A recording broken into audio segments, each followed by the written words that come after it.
The reason we're here is, oh, and the door's broken, so it only opens so far up in a minute.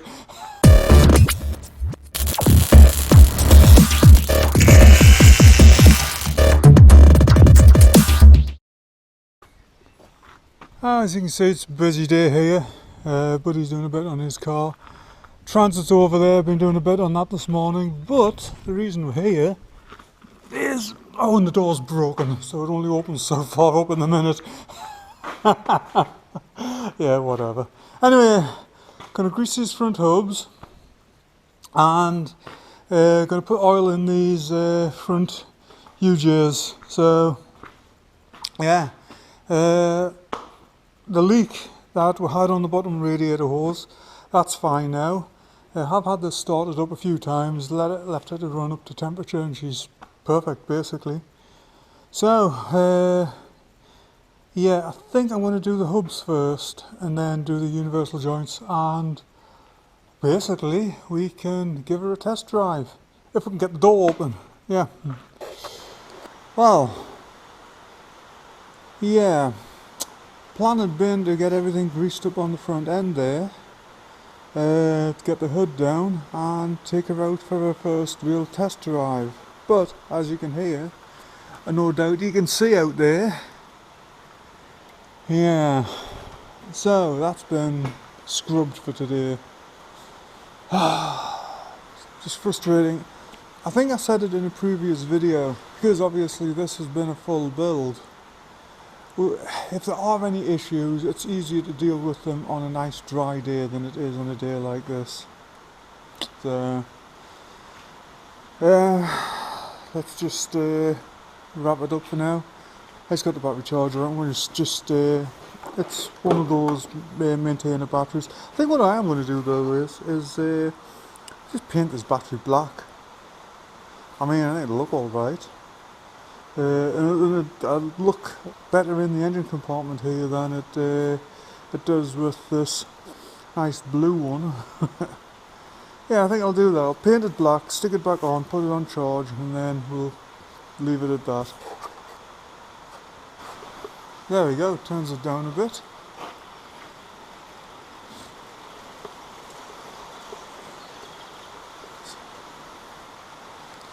That'll work. Like I say, it's more just to add a little bit of camouflage to it rather than anything else.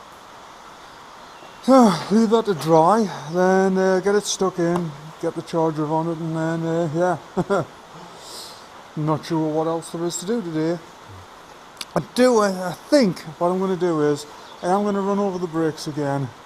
I think there's still a bit of air in the system, so, you know, obviously we're not going to get anything else done today, so go grab some brake fluid and we may as well do that.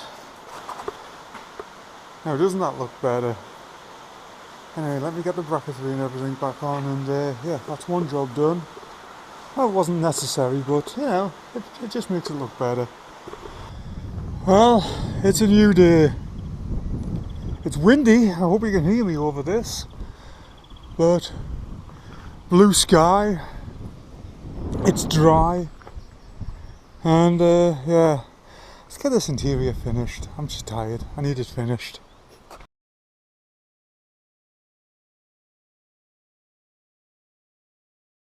Well, the day has finally arrived. We are going to give this a blast out. Now, to begin with, we still do not have the registration through yet, but we are taking it to an old airfield. I'm going to give it a run up and down the old airfield, so I think it's kind of fitting. But we've had this arranged now for a few days. It was supposed to be a really nice day, and it's not. And yeah, I think this maybe is a taste of how the day is meant to go. Transit's over there, went to move it, and the battery's dead. Well, it's not completely dead, but it's dead enough. Then went along to the store in the old Astra here, and we got a blowout on the front wheel. I think there was something in the road, because they're Pirellis on the front of here. Well, it's got Pirellis on all round, so they're not. It's not like a cheap budget tyre.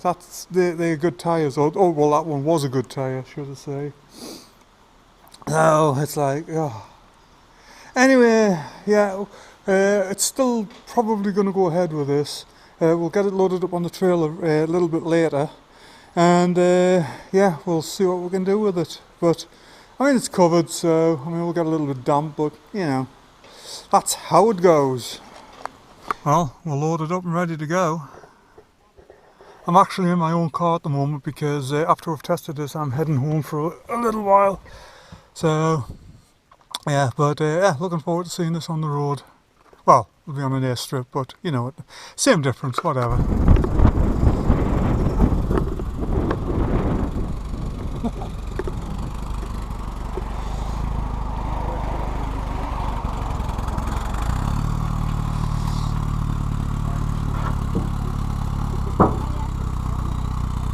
They didn't put a step there. I know. Get in the back.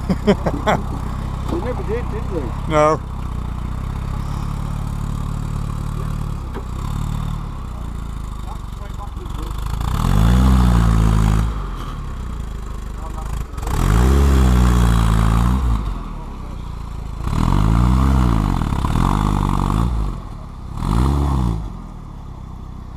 It's looking good. Yeah. Brake light switch is stuck on. What? Brake light switch is stuck on. Oh dear. Yeah. What's up with that then? Don't know, it's a brand new switch. Well, yeah.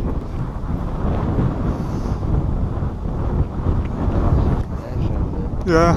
Still got the program for that.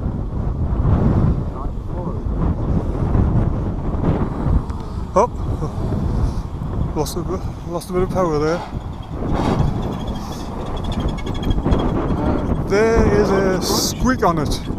Yeah. Why's it making that chittering noise? I don't know, that sounds like a prop shaft. It does, doesn't it? Yeah. It shouldn't be chittering like that. No.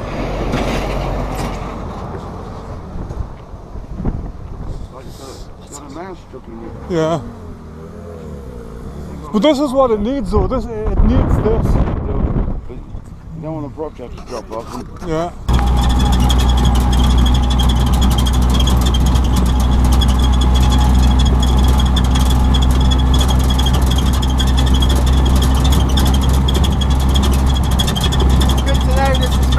Work. Yeah. All the line.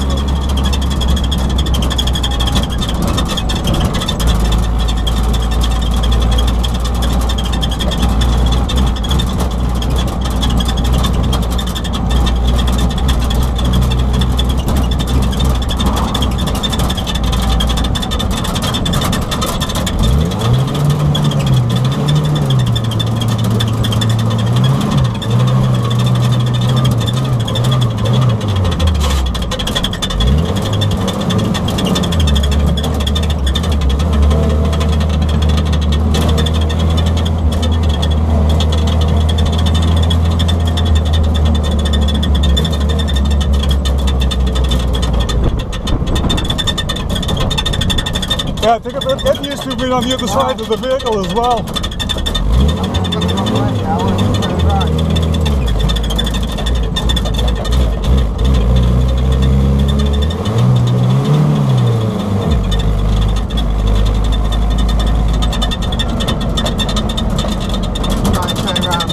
Yeah.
Well guys, obviously I am now back home, but it has been a very good day. We did go a number of shakedown runs up and down the old airfield there, about 10 or 11 all told. Didn't video them all because the main reason of being there was to iron out any little issues. Now, the squeaking that you could hear, which I initially thought was a prop shaft bearing, that turned out to be, it was the spare wheel on the rear. The carrier, basically the captured nut pulled away from where it was welded to, and so it was squeaking, so we've got to address that. We took the spare wheel off, after which there was no squeaking, it was fine. I had mentioned earlier that I was going to rebleed the brakes. I did do that, but was still not happy with the brakes. They work fine, then we suddenly lose pressure, and pump the pedal a few times, pressure returns and everything's fine, and then it suddenly loses pressure. We're not losing fluid. All of the braking system is new, from the cylinder, master cylinder, all the way through to the slave cylinders in the wheels. So we're not entirely sure what that is. Could be air still in the system somewhere, that is a big possibility. But otherwise she actually ran great. Admittedly there was a few missed gears in the video, and it was really windy, so the audio is dreadful, but you know, that's just the way it was. Yeah, I mean, I got to drive her up and down, give her a few laps of the airfield, and she drives really well. Do have to address, she is a little bit hesitant off idle, and so I need to just quick look at the carb, look at the ignition, just make sure everything's where it should be. But she steers straight, she goes down the road really nicely. I mean, it's an old Jeep, so obviously it's not a Cadillac or anything, but you know, it goes down the road as she should. Seats and everything quite comfortable, and yeah, I mean, transmission, it loosened up after a little while. It was a bit tight to begin with, but again, as far as we were aware, that transmission has basically not turned a cog since the 80s, so you know, even though it's got all new fluids and everything in, we have been moving it around the yard. This is the first time it's really had any heat into it, but it did, you could feel it loosening up as the more we were driving it. But that is it. I would say a very successful first test drive. So, there. This wind is annoying. Anyway, and just to emphasise, it gives another gust. But that's it for now anyway. Well, we'll have some more updates on the Jeep, and hopefully you'll see her when she gets all of her registration and everything, license plates, and she actually gets the numbering put on the hood. So there you have it. We got there eventually, but so take care. Come back and see me sometime, and have a good one.